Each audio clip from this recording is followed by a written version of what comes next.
why are NATO and the deep state that are running NATO defending Ukraine so desperately? Why are they so desperate to defend that piece of turf in the, Eastern Europe? Well, if we look at, let me go to this thread. So this thread appeared yesterday on Twitter, and it's caused quite a storm. It's gone viral. It's written by this guy called 𝗕𝗓𝗓𝗧, investigative journalist and bioethics whistleblower. He's been banned off Twitter for the last 11 months. He's been in the gulags of Truth Social and other social media platforms. But now, thanks to Musk's free speech platform, he's back on Twitter. And he's presenting his research into what he thinks is the real reason for NATO's desperate attempt to control or retain Ukraine. Now, as you can see, it's had 29,000 retweets, nearly 4,200 quote tweets, and 62,000 likes. So it's gone quite viral quite quickly. We're going to go through the thread because he presents an argument and he presents the evidence to support it. So it might take a little bit of time, but bear with me. I think it's interesting. So here we go. So now I have everyone's attention. Allow me to address why US establishment politicians are sending tanks, jets, weapons, equipment, and $100 billion to Ukraine. It's got nothing to do with Ukrainian secrets, citizens, and has everything to do with deep state assets, secrets in Ukraine. So he takes us back to where it all began, which is 2005. Obama, when he was just a senator then, he visited Ukraine, and he visited specifically Soviet biological and chemical facilities that were in Ukraine. So when the Soviet Union fell, everything that was in Ukraine suddenly became Ukraine's. All of the Soviet military hardware, which is what they've been using to fight against Russia, and also the biolabs that were there. Well, they weren't called biolabs then. It was like anti-plague research facilities.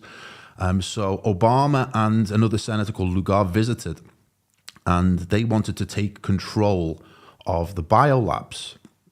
The Washington Post, as you can see, covered it.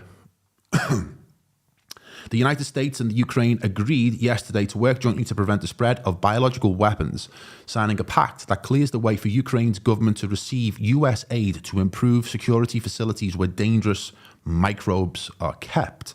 This is all the way back in 2005.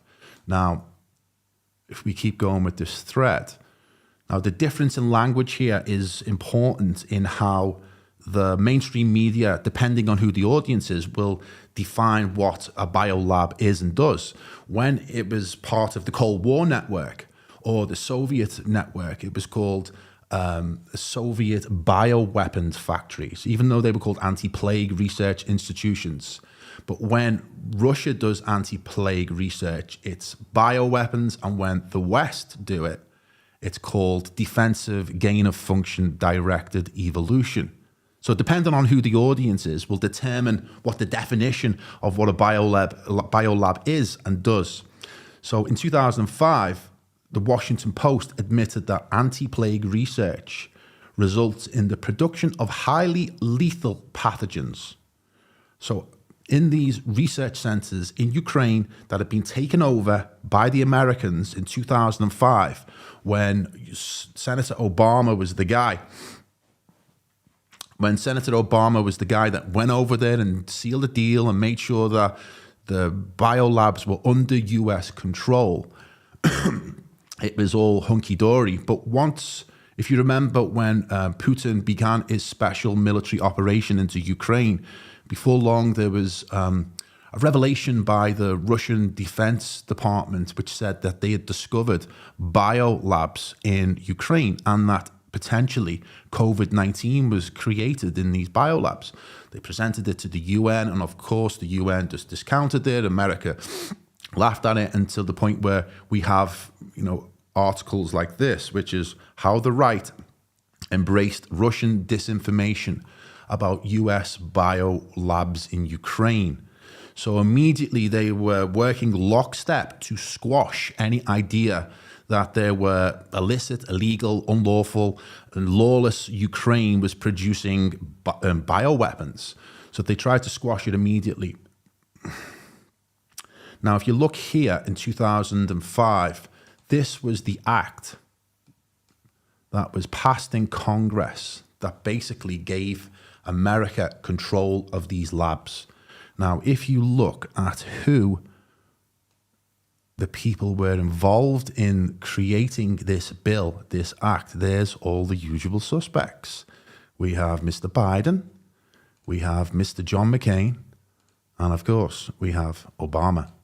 So these were the guys that were pushing for control over old Soviet biolabs in now lawless Ukraine. Because once the Soviet Union fell, Ukraine became an independent republic, and it was like frontier land there. So the Americans stepped in because they would be able to do clandestine, secret biolab projects without the eyes of the world looking upon them.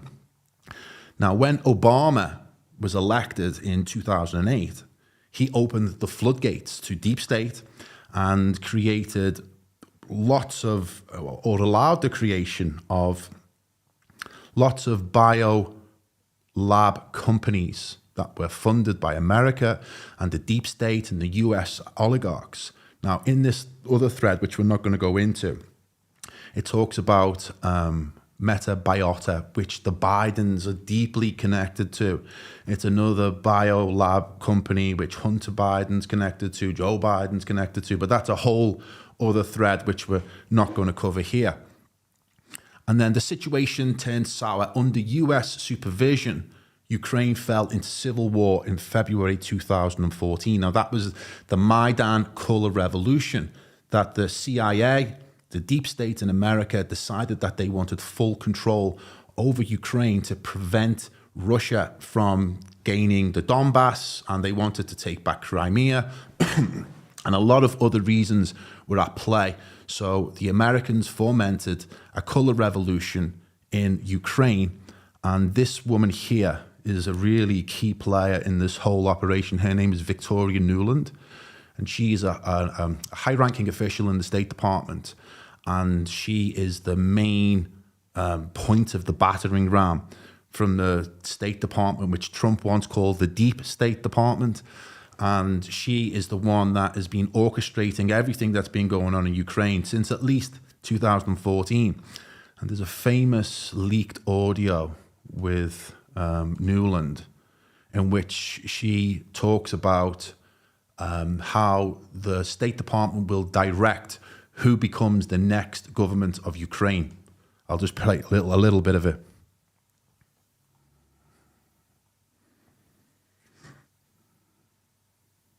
What do you think? I think we're in play. The Klitschko piece is obviously the complicated electron here, especially. So this is obviously Vitaly Klitschko, the former world heavyweight champion of the world. So the announcement of him as deputy prime minister, and you've seen some of my notes on the troubles in the marriage right now. So we're trying to get a read really fast on where he is on this stuff. But I think your argument to him, which you'll need to make, I think that's the next phone call we want to set up, is exactly the one you made to Yachts. And I'm glad you sort of put him on the spot on where he fits in this scenario. And I'm very... So this guy is the guy who replaced Lukashenko. Oh, God, I'm going to have to do Ukrainian lesson to you at this rate. But yeah, so this is the guy who replaced the previous president during the Maidan Revolution. Very glad he said what he said in response. Good. So I don't think Klitsch should go into the government. I don't think it's necessary. I don't think it's a good idea. Yeah, I mean, I guess you think what in terms of him not going into the government, just let him sort of stay out and do his political homework and stuff. So basically, I'm not going to play you all of that. You can watch it yourself. Very interesting. She gives away more interesting tidbits. It's a leaked phone call between the US State Department official, which is Victoria Nuland, and the ambassador to Ukraine at the time. And they're discussing who can and who can't be in the Ukrainian government. That means that it wasn't a democratically elected government. It wasn't a natural revolution. It was, in fact, a color revolution led by the US State Department. And for some reason, Klitschko didn't get the gig, and she didn't want him in the government. Now, she's a main player in this whole operation. And here, I think this was just after Putin led his special operation in Ukraine, is that the Congress wanted to know what the hell was going on there. And Nuland spills the beans on what they were worried about Putin finding. I'll start this from the beginning. It's only a minute long. Have chemical or biological weapons? Ukraine has biological research facilities, which, in fact, we are now quite concerned Russian forces may be seeking to gain control of. So we are working with the Ukrainians on how they can prevent any of those research materials from falling into the hands of Russian forces should they approach. What I think got some people fired up is when she said, we're worried that the Russians will get a hold of these facilities, because that implies that there's something in those facilities dangerous. So I don't know if you could shed some light on how there can be things in a lab that are dangerous, but they not be weapons labs. There you go. What a question by Marco Rubio, who's just another rhino. But, you know, what that reveals is that Nuland knew what was in the biolabs. They were concerned and worried that the Russians would discover them. And it was a mission to prevent deep state secrets from being revealed within their proxy government. Now, here we talk about the complete control of the Ukraine government. And this is when the Bidens enter the picture and do some dirty work themselves. Joe Biden, when he was vice president, visited Ukraine at least 13 times. He was regarded as the de facto president of Ukraine. And here he brags and boasts about his power within Ukraine, that there was a prosecutor who'd had enough of the corruption that was happening in, I think it was a woman in her country, and began an investigation into the Biden's role within these biolab companies. Biden will pick up the story himself here. To convincing us that we should be providing for loan guarantees. And I went over, I guess, the 12th, 13th time to Kyiv, and I was supposed to announce that there was another $1 billion loan guarantee. And I had gotten a commitment from Poroshenko and from 𝗕𝗓𝗓𝗓 that they would take action against the state prosecutor, and they didn't. So they said they were walking out to press conference. I said, no, I said, we're not going to give you the $1 billion. They said, you have no authority. You're not the president. The president said. I said, call him. I said, I'm telling you, you're not getting the $1 billion. I said, you're not getting the $1 billion. I'm going to be leaving here. And I think it was, what, 6 hours? I looked, I said, I'm leaving in 6 hours. If the prosecutor's not fired, you're not getting the money. Well, son of a bitch. Got fired. And they put in place someone who was solid. So what he's doing here is admitting in the Council of Foreign Relations, of all places to do that, in public, that he blackmailed the Ukrainian president, I think, that if he didn't fire the prosecutor, then $1 billion in aid would be withheld. And the prosecutor was sacked, and their guy got put in his place. So it shows you the influence that the Bidens had over Ukraine and the blatant, arrogant corruption that they just don't care. So this is an interesting graphic. So the reason why all our tax dollars are in Ukraine is because Ukraine is a deep state proxy controlled by the ruling families of the DNC and George Soros. They're trying to protect their assets and secrets in Ukraine, most consequential of which is their biological activity. Now, let's see if I can make this full screen for you. Here we can see a little bit of the network of how it works. U.S. coordination of biological laboratories and research institutes in America. You have some of the government departments that follow the orders of Obama, Biden, Hillary Clinton, George Soros. Then you have some of the sponsors. These are the organizations on the ground in Ukraine that execute the plans. And there you have the pharmaceutical companies or big pharma who are massively involved in this, because obviously pathogens is their business, and selling vaccines to solve these issues is also their multi-billion-dollar business. So someone has kindly put together that map. Now, the reason the US MSM went all out pro-Ukraine is because the media is owned by the pharma companies via advertisement money. The pharma companies who rely on the biolabs in Ukraine to create pathogens so their vaccine schemes can profit. Now, we must have all seen those clips where you see a sequence of different TV shows and they go, sponsored by Pfizer. This is brought to you by Pfizer. This show is sponsored by Pfizer. And it's one after another, after another, after another. So he who pays the piper calls the tune. So it makes sense that the media were in lockstep with whatever the big pharma demanded in order to censor and suppress any true investigation into what was going on. Now, the reason the FBI and the DHS went full Orwell and weaponized big tech to censor all reporting on the biolabs in Ukraine is because the intel community is comprised by deep state. So here we see Obama in 2005, when he was still a senator, visiting the biolabs in Ukraine after the Soviet Empire had fallen. And these are all, allegedly some biological weapons that were in these labs. Now, the reason the House Dems went insane and impeached Trump over making a single phone call to Zelensky in Ukraine is because they couldn't allow Trump to snoop around and investigate their deep state proxy. Trump was onto whatever they were hiding, aka bioweapons. Now, who remembers that? I remember it clearly, is that the whole media in lockstep screeching at the top of their voice about Trump as a traitor and he shouldn't be doing this. And it was just one simple call. What did he call it? It was the perfect call. That's what he called it. He was impeached over it. He was hounded. He was harassed. He was persecuted constantly, almost every day, about this one phone call to Zelensky in which he asked something like, what are the Bidens been up to in Ukraine over the last few years? So clearly they were trying to shut it down at breakneck speed to prevent whatever it was that they were looking for in Ukraine. Now, this is interesting. This is really interesting.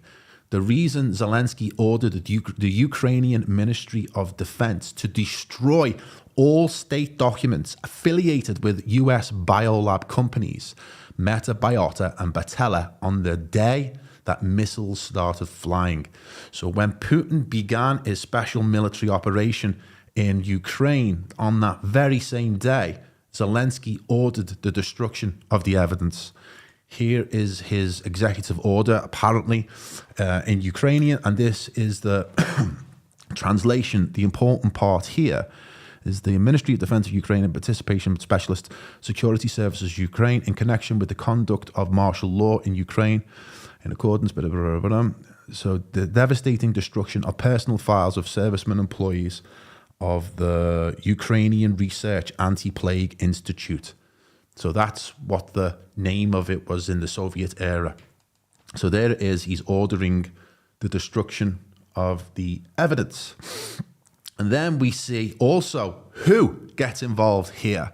The reason the WHO advised Ukraine to destroy all their pathogens is because the WHO knew Putin was looking for the bioweapons. So if you look here quickly, we can see in the first paragraph, the World Health Organization advised Ukraine to destroy high-threat pathogens housed in the country's public health laboratories to prevent any potential spills that would spread disease among the population, the agency told Reuters. So it's obviously coded language in there. They didn't want Putin finding whatever it was that they were creating in Ukraine.